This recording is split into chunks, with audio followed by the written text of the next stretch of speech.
தாஜ்மஹால் கட்டிடத்தை பற்றி பார்க்க போகிறோம். தாஜ்மஹால் கட்டிடம் இந்தியா நாட்டின் ஆக்ரா நகரில் யமுனை ஆற்றின் கரையில் கட்டப்பட்டுள்ள ஒரு புகழ்பெற்ற நினைவு சின்னமாகும். தாஜ்மஹால் உலக அதிசயங்களில் ஒன்றாக கருதப்படுகிறது. இக்கட்டிடம் முகலாய ராஜாவான ஷாஜஹானால் 1631 ஆண்டு தொடங்கி 1654 ஆண்டுகளில் இறந்து போன தன் மனைவி மும்தாஜ் நினைவாக 22 வேலையாட்களை கொண்டு கட்டப்பட்டது.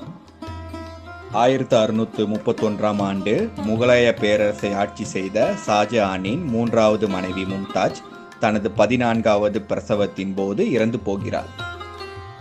ஷாஜஹானின் மனைவி மும்தாஜின் நினைவாக அதே ஆண்டில் அந்த கட்டிடம் கட்டப்பட்டது. இதனால் தாஜ்மஹால் காதலின் சின்னமாக கருதப்படுகிறது.